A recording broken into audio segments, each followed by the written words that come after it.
I give people at this incredibly important, powerful moment. I guess I'll give you two pieces of advice.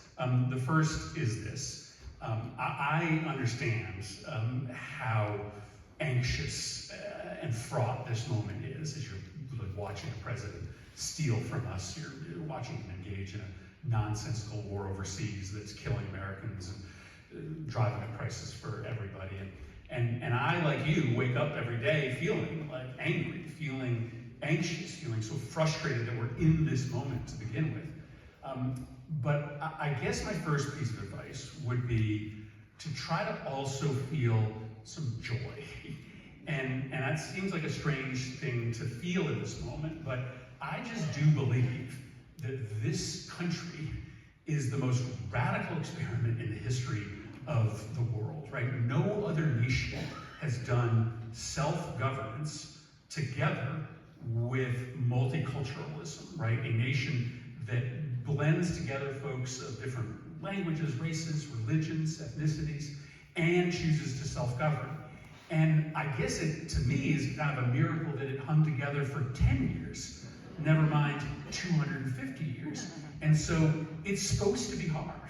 And why I feel joy is that I think to myself, like, I could have been like dropped onto this earth at any point in time, at any place. And I got dropped into the earth in the United States of America at a moment where the greatest experiment in societal organization is in peril.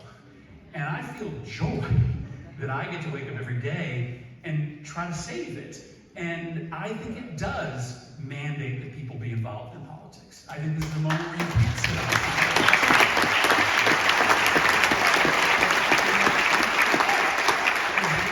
As angry as we are at living in this moment, that we should feel privileged, lucky, in fact, to be at a moment when we have something to do with its salvation.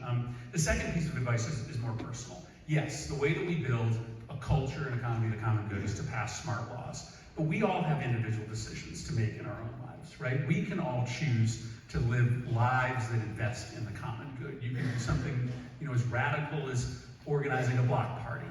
If you live in a neighborhood where not everybody knows each other, you can choose to shop at the little farmer's market, right? And instead of at the big national chain. There are all sorts of things that you can do to make a difference and to model behavior for others that may not have figured out that true happiness comes from these acts of selflessness. I'll just finish with this. I'll finish with the story that I finished.